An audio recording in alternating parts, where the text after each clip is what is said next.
Olá, seja bem-vindo, seja bem-vinda. Começa aqui mais um Nossa Igreja.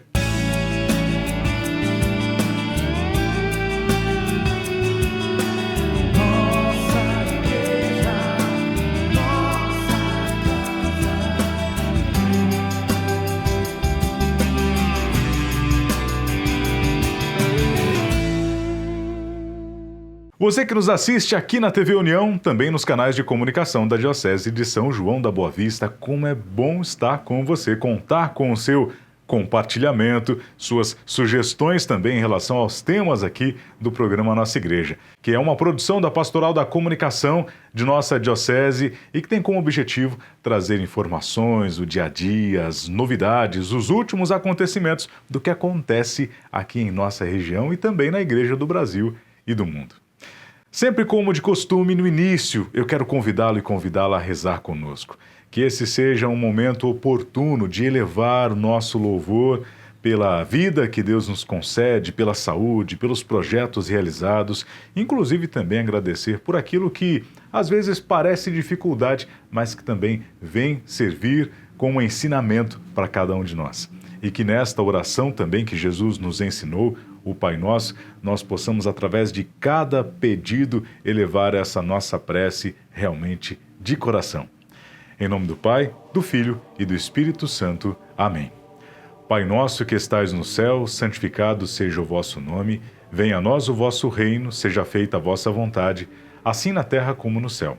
O pão nosso de cada dia nos dai hoje, perdoai as nossas ofensas, assim como nós perdoamos a quem nos tem ofendido. E não nos deixeis cair em tentação, mas livrai-nos do mal. Amém. Nós estamos terminando o mês de setembro, o mês da Bíblia, da Palavra de Deus, e para refletir, para nos ajudar a meditar sobre isso, temos hoje a participação do Padre Carlos Eduardo Alves. Ele que é pároco, recentemente empossado na paróquia São José, em São José do Rio Pardo, é professor também no seminário diocesano e compartilha conosco um pouco desta meditação sobre setembro e a Palavra de Deus. Fechando o mês de setembro, o programa Nossa Igreja fala sobre a Palavra de Deus, sobre a Bíblia, que é celebrada neste mês. E para conversar um pouco conosco, para trazer uma mensagem, falar do porquê dessa importância de celebrar a Palavra de Deus, porque a Igreja celebra neste mês de setembro, estamos com o Padre Carlos Eduardo Alves, ele que é pároco aqui em São José do Rio Pardo, na paróquia São José, e também é professor no seminário diocesano. Seja bem-vindo ao programa Nossa Igreja, Padre Carlos, e vamos falar sobre a Bíblia neste mês de setembro. Obrigado, Du, obrigado pela companhia de quem nos acompanha, de quem reza conosco e procura aprofundar a fé conosco. Então, neste mês, Padre, de setembro, a Igreja escolheu para celebrar a Bíblia ou não é só uma escolha aleatória? O Papa Francisco, ele espalhou para o mundo inteiro o Dia da Palavra de Deus, lá no mês de fevereiro. Mas aqui no Brasil, o mês da Bíblia já é muito mais antigo, né? Por causa de São Jerônimo, no dia 30 agora de setembro, a Igreja no Brasil, lá nos anos 80, escolheu esse mês para ser um mês de aprofundamento, valorização e reflexão sobre a Palavra de Deus na Escritura, porque perceba a diferença, né? Não é simplesmente o mês da Palavra de Deus, é o mês da Bíblia, que a Palavra de Deus é maior que a Bíblia. Mas é na Bíblia que nós encontramos a Palavra de Deus de um jeito que nós podemos compreendê-la. Então a intenção do mês da Bíblia todo ano é que a gente fique amigo da Escritura para entrar na história da salvação transmitida pela Escritura e se sentir parte dessa história. E uma ferramenta que nós teríamos para buscar compreender mais a Palavra de Deus seria a participação na celebração eucarística? O que mais que a Igreja pode nos oferecer? E qual é a atitude inicial de quem quer conhecer a Palavra de Deus? Qual o melhor caminho? A Palavra de Deus na Escritura, ela é celebrada todo dia na celebração da Eucaristia, né? Então esse já é um bom caminho. As paróquias que têm folheto, no final do folheto normalmente vem as indicações das leituras diárias. As pessoas costumam assinar, né, a liturgia diária, ou hoje na internet todo mundo pode encontrar. Então, um primeiro caminho seria esse, ir lendo a Escritura junto com a liturgia e aprofundando. Outro caminho é aprender a ter boas Bíblias de estudo. A Igreja Católica tem muitas traduções da Bíblia, né? Uma excelente Bíblia para estudo e aprofundamento é a Bíblia do Peregrino. Outra é a Bíblia Palavra Viva. São duas Bíblias excelentes, com excelentes notas de rodapé, e que aprofundam aquilo que a gente escuta na liturgia e aquilo que a gente lê na Escritura. Então, eu acho que o caminho, né, para quem quer ficar amigo da Escritura não é ler a Bíblia de Gênesis ao Apocalipse, mas ir lendo a Bíblia no passo que a igreja a lê e comprando ou adquirindo, né, Bíblias mais completas, né? Seria bom, eu até brinco com os alunos, seria bom ter todas as traduções, porque cada tradução das Bíblias católicas tem algo de importante e uma completa a outra. Então, seria bom também essa preocupação. Depois temos livros, tem uma coleção muito famosa e muito simples, chamada Como Ler, da Paulus, que também vai explicar, tem de todos os livros da Bíblia, e além de outros modos, né, de aprofundar. Estudar a Escritura é um caminho, rezar com a Escritura é outro caminho, né? Então, estudar a Escritura é aprender a aprofundar aquilo que a gente lê para compreender e deixar aquilo entrar na nossa vida. E depois rezar com a Escritura como fruto daquele estudo que a gente fez, aquele aprofundamento que a gente fez. E como o comentário, por exemplo, do 25º domingo do Tempo Comum, que inclusive o senhor fez na última semana aqui nos canais da Diocese, fala sobre essa questão da prática, né? O porquê não só saber a palavra, não só estar próximos de Jesus, mas colocar em prática é fundamental nesse momento, tanto para assimilar tudo isso, né? Não só para ficar na leitura e na compreensão intelectual.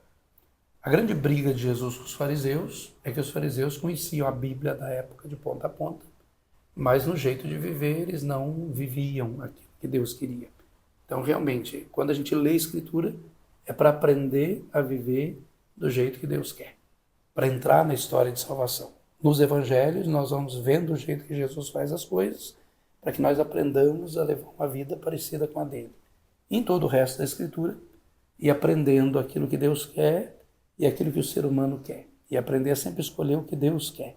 As brigas de Deus e de Jesus é quando o ser humano não se convence de que Deus sabe o que pede, de que Deus sabe o que faz. Então, a prática, ela brota de quem entra na história. A gente não lê a Bíblia para ler versículos. A gente lê a narração e o testemunho da história da salvação. E a gente lê para entrar nessa história e se sentir parte dela. Padre, muito obrigado pela participação do senhor no programa Nossa Igreja desta semana. E vamos aproveitar para fazer um convite para que as pessoas conheçam aqui a paróquia São José, em São José do Rio Pardo. Obrigado, convidamos, quando vocês estiverem passando por São José do Rio Pardo, a conhecer a nossa igreja matriz, celebrar conosco e sentirem-se em casa. A igreja está aberta durante toda a semana, então se estiverem passando por São José, sintam-se sempre em casa para entrar, para rezar. E se puderem, né, perder um pouco de tempo com a Escritura dentro da igreja, também é um convite que fica aí para todos que quiserem e puderem. Muito obrigado, Padre Carlos, pela participação aqui conosco. O programa Nossa Igreja agradece e conta agora com a participação do Padre Diogo, ele que é chanceler no Bispado e medita conosco sobre o 26º domingo do Tempo Comum. A Igreja celebra neste final de semana o Dia da Bíblia e também o 26º domingo do Tempo Comum. Esta palavra de Deus que deve iluminar nossos passos e nossa vida e nos conduzir neste discipulado e também nesta missão de tornar Cristo conhecido no mundo. Nós estamos reunidos em nome do Pai, do Filho e do Espírito Santo. Amém. A liturgia de hoje, caros irmãos e irmãs, nos ajuda dentro desta realidade importante. E é isto também que nós percebemos dentro do Evangelho. Hoje, nós percebemos alguém expulsando demônios em nome de Jesus. Era uma prática dos curandeiros da época que usassem nomes de pessoas famosas ou até mesmo conhecidas para que se realizasse essa expulsão dos demônios. Os discípulos vão até Jesus, porque este homem não caminha com o grupo de Jesus, mas está usando o nome de Jesus para poder expulsar esse demônio. E aí, então, nós percebemos esta reação do grupo dos 12, porque esta pessoa não está com eles, não está caminhando com Jesus, mas está expulsando o demônio em nome de Jesus. E E aí nós vemos algo interessante de Jesus que não proíbe, pede que nesse homem não fosse proibido, porque aquele que não estava contra ele estava a seu favor. E aí precisamos também, dentro desta visão de Jesus, começar a reconhecermos também na nossa sociedade, no nosso mundo, esta ação de Deus, através mesmo daqueles que não se dizem cristãos, até mesmo daqueles que são ateus ou praticam outras religiões. E nós precisamos aprender que também Deus pode agir através deles, principalmente quando nós vemos estas pessoas realizando o bem, quando nós percebemos estas pessoas dando dignidade aos nossos irmãos que não a possuem, possibilitando que pessoas que estão no sofrimento ou até mesmo perdendo a sua vida possam ganhar a vida. Nós vamos proibir estas pessoas de praticar o bem? Nós vamos proibir estas pessoas de realizar de verdade essa promoção da vida, da dignidade do outro, simplesmente porque não se dizem cristãos? É nesta direção que a liturgia de hoje nos ajuda a perceber esta ação de Deus, a reconhecer nestas pessoas o bem que estão realizando e, percebendo isso, perceber que eles não estão contra nós, mas também estão ajudando a construir o reino de Deus. E aí nós precisamos unir nossas forças para que as pessoas tenham dignidade, para que as pessoas tenham vida, para que as pessoas possam de verdade experimentar esta graça de Deus. E assim então não vamos ser egoístas, mesquinhos, dizendo que não podem fazer, mas reconheçamos a ação de Deus, reconheçamos o bem que estas pessoas estão causando. E quando fazem isto, estão agindo em nome de Deus, mesmo que não o digam, mesmo que não o reconheçam, mas nós somos chamados a fazer este reconhecimento como a liturgia nos pede. E por isso o convite de Jesus no meio deste evangelho para que nós tenhamos esta conversão necessária. Uma conversão que não pode ser superficial. É uma conversão que tem que ir até a raiz dos males que são causados por nós. Por isso, Jesus nos coloca hoje 3 atitudes que são aí para o judeu a fonte deste mal, né? Que é a mão que leva a pecar, o olho que leva a pecar e o pé que leva a pecar. O cortar não é simplesmente o físico, mas é para entender que nós precisamos ir na raiz do nosso pecado. Nós precisamos ir na raiz deste mal e extirpá-lo, isto é, cortar, tirar da nossa vida. A conversão não pode ser somente algo superficial na nossa vida, mas a conversão ela precisa ser lá na fonte, na raiz do nosso problema. É lá que nós precisamos ir, reconhecer o que precisa ser mudado, tirar da nossa vida. Portanto, hoje o cortar que o Evangelho nos coloca e nos apresenta é de verdade tirar este mal pela raiz, cortá-lo lá nessa raiz da onde ele é causado. Não é simplesmente nos seus efeitos, mas continuarmos a pensar do mesmo modo, continuarmos a viver do mesmo modo, continuarmos a praticar os mesmos atos. Por isso, a necessidade de cortar, isto é, tirar da nossa vida, para que de verdade nós consigamos alcançar esta salvação que Jesus nos oferece. Que esta liturgia de hoje nos ajude e que esta vivência da palavra de Deus nos ajude cada vez mais a sermos cristãos melhores, pessoas melhores que não estão fechadas em si mesmas, mas que vão ao encontro daqueles que precisam. E que a conversão aconteça na nossa vida hoje, tendo a coragem de arrancar de nós aquilo que não está de acordo com a vontade do Senhor. Louvado seja nosso Senhor Jesus Cristo, para sempre seja louvado. E este foi o quadro A Palavra de Deus, com a participação do Padre Diogo. Muito obrigado pela presença aqui sempre conosco, contribuindo, Padre. E para você que nos assiste, um grande abraço também. Nos acompanhe pelas redes sociais, compartilhe, comente e deixe também, claro, suas sugestões aqui para a Pastoral da Comunicação Diocesana. Fico por aqui, um grande abraço e até nosso próximo encontro.